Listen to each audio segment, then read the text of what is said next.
Assalamualaikum warahmatullahi wabarakatuh. Selamat pagi, salam sejahtera untuk semuanya. Apa kabar anak-anakku? Semoga kalian tetap sehat dan bersemangat mengikuti kegiatan MPLS pada hari ini. Perkenalkan, saya Siti Fitriah dari SMA Negeri 1 Dander.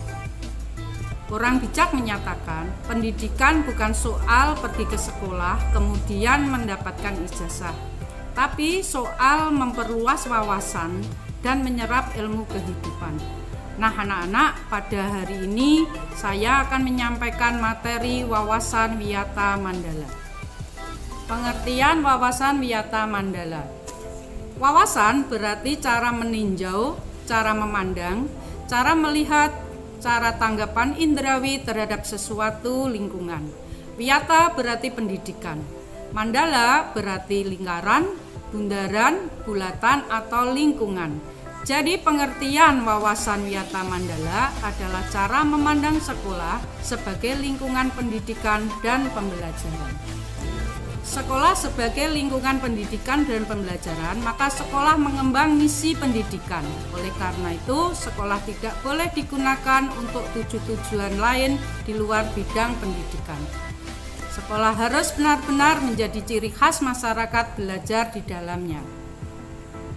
Sekolah terus-menerus menggali, mengenal, memahami, menyadari, menguasai, menghayati, dan menyampaikan nilai-nilai positif yang ada pada sekolah. Sekolah menjadi suri tauladan masyarakat sekitarnya karena misi pendidikannya.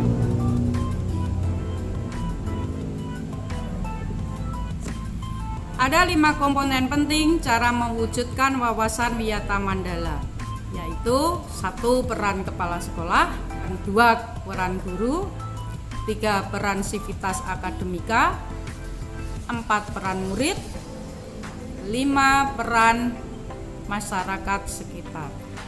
Marilah kita kupas satu persatu apa peran masing-masing dari 5 komponen tersebut.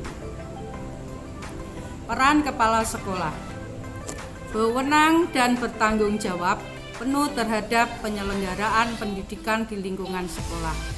Kepala sekolah dihormati dan berwibawa, artinya siapapun yang berkepentingan dengan sekolah harus melalui kepala sekolah. Semua aparat sekolah tidak boleh bertindak sendiri-sendiri melainkan atas seizin kepala sekolah. Kepala sekolah melaksanakan program-program yang telah disusun bersama komite sekolah. Menyelenggarakan musyawarah sekolah dan melibatkan pendidik, OSIS, komite sekolah, tokoh masyarakat, dan pihak keamanan setempat.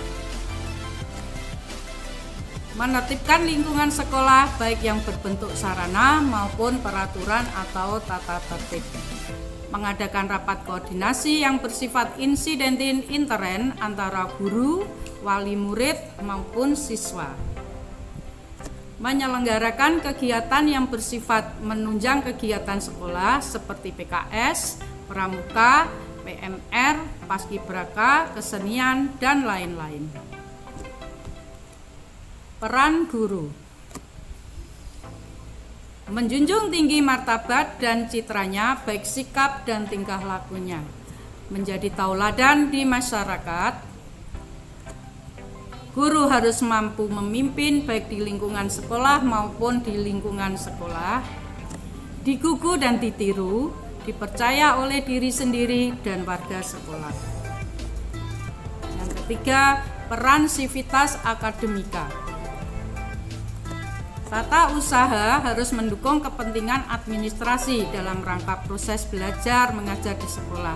Perangkat sekolah yang lain seperti pegawai, satpam, tukang kebun, piket, dan lain-lain harus melaksanakan hak dan kewajibannya sesuai bidang tugas masing-masing. Semua warga sekolah menjalin rasa persaudaraan demi kenyamanan warga sekolah. Keempat, peran murid. Mentaati tata tertib yang berlaku di sekolah tanpa kecuali. Menghormat dan sopan kepada guru dan warga sekolah yang lain. hormat dan sopan kepada teman, belajar dengan tekun, menyelesaikan tugas yang diberikan oleh guru, menjaga nama baik keluarga dan sekolah dimanapun berada, menjauhi narkoba, menjaga dan memelihara fasilitas belajar dan mengajar,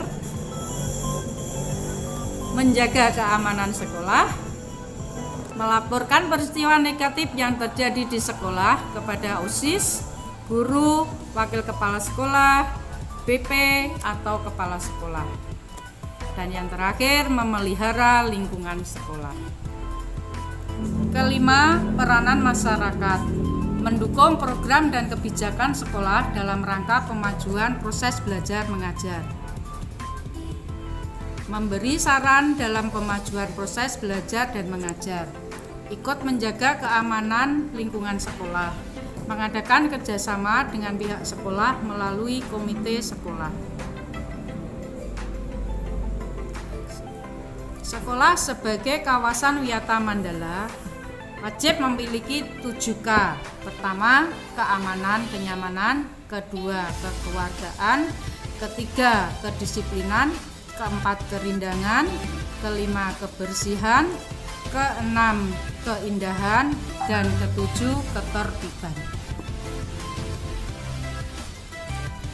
Penggunaan sekolah sebagai lembaga pendidikan, maka sekolah tidak boleh digunakan untuk promosi dan penjualan produk yang tidak ada hubungannya dengan pendidikan.